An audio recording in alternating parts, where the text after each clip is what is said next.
এমন ঘটনা চিকিৎসা বিজ্ঞানীদের চোখ ও কপালে তুলে দেয়। সাধারণ পেট ব্যথা নিয়ে ডাক্তারের কাছে গিয়ে সেখানে মিলল চিকিৎসা বিজ্ঞানের ইতিহাসে এক অবিশ্বাস্য আবিষ্কার। ঘটনাটি ভারতের উত্তরপ্রদেশের বুলন্দশহর জেলায়। ৩০ বছর বয়সী এক নারী হঠাৎ পেট ব্যথা আর বমির সমস্যায় হাসপাতালে যান। প্রথমে করা আল্ট্রাসাউন্ডে কিছুই ধরা পড়েনি। চিকিৎসকরাও ভেবেছিলেন হয়তো সাধারণ গ্যাস্ট্রিক বা হজমের সমস্যা।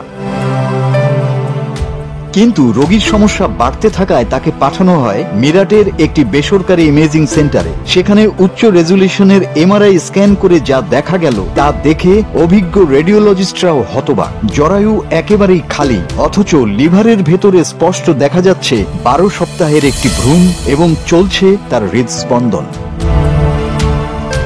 চিকিৎসা বিজ্ঞানে এই অবস্থার নাম ইন্ট্রাহেপটিক ইকটোপিক প্রেগন্যান্সি, অর্থাৎ জরায়ুর বাইরে সরাসরি লিভারের ভেতর ভ্রূণের বিকাশ। রেডিওলজিস্ট ডক্টর কে গুপ্ত স্বীকার করেছেন তার দীর্ঘ অভিজ্ঞতায় এমন ঘটনা আগে কখনো দেখেননি। প্রথমে ভেবেছিলেন যন্ত্রের ত্রুটি, কিন্তু একাধিক অ্যাঙ্গেল থেকে বারবার স্ক্যান করার পরও একই ছবি ধরা পড়ে।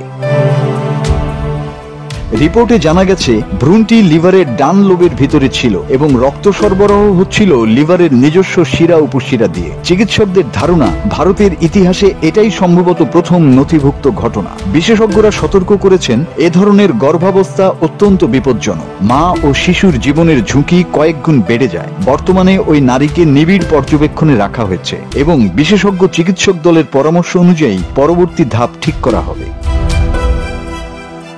বিশ্বব্যাপী 2019 সালে 67 লাখেরও বেশি ইকটোপিক প্রেগন্যান্সির ঘটনা নথিভুক্ত হয়েছিল। তবে লিভারের ভেতরে ভ্রূণ বেড়ে ওঠা চিকিৎসা জগতে এক অবিশ্বাস্য ও বিরল বিষয়। মাসুদ হাসান, বাংলা টিভি।